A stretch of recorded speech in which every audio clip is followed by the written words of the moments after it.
চলো গাইস, দেখে নেওয়া যাক তোমাদের প্রশ্নের উত্তর yes or no.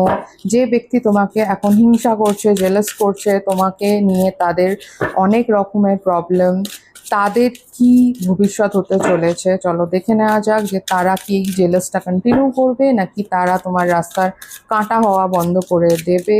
Yes or no আমরা দেখে নেব। ট্যাপ দ্য স্ক্রিন অ্যান্ড একটা কার্ড বেছে নাও এখান থেকে।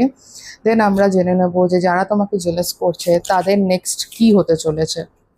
করে নিয়েছো চুজ। চলো 1 নম্বর কার্ড দেখে না যাক, দ্য স্টার। যারা তোমাকে জেলাস করছে তারা জেলাসই করতে থাকবে, আর তুমি লাইফে আরও বেটার করতে থাকবে। তুমি ডিভাইনলি প্রোটেক্টেড। যেই তোমায় জেলাস করুক, যেই তোমার পথের কাঁটা হোক না কেন, সে কিছুই করতে পারবে না। সে খালি দূর থেকে দেখতে পারবে আর জ্বলতে পারবে। তো তুমি তোমার কাজ করতে থাকো। নিজের লাইফে ব্যালেন্স একদম ডিসব্যালেন্স হতে দিও না এই সব ব্যক্তিদের জন্য। এরা যা বলছে এক কান দিয়ে ঢোকাও, এক কান দিয়ে বার করে দাও। তোমাদের প্রশ্নের উত্তর ইয়েস। এই যে জেলাস করা ব্যক্তি, এ রিমুভ হয়ে যাবে তোমার লাইফ থেকে নিজে থেকেই। সেকেন্ড যে কার্ডটা, সেটা এসছে যে সেটার মেসেজ এসছে যে তোমাকে যারা খুব বেশি জেলাস করে তাদের থেকে তুমি খুব বেশি এফেক্টেড হয়ে যাচ্ছ, বাট এই এফেক্টেড হয়েও না তুমি।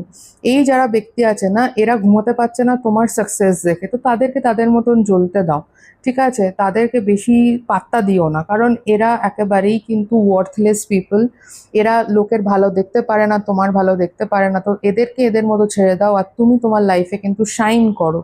তো এখানেও তুমি যদি চাও তবেই এই মানুষদেরকে তুমি অ্যাভয়েড করতে পারবে। তোমাকে এফেক্টেড হওয়া বন্ধ হয়ে যেতে হবে এদের থেকে। এদেরকে ব্লক করে দাও, এদেরকে তোমার অবধি পৌঁছতে দিও না। সমস্ত সোশ্যাল মিডিয়া থেকে এদের ব্লক করে দাও। রাত্রিরে ভালো করে ঘুমাও, এদেরকে নিয়ে ওভার থিঙ্ক করো না। এরা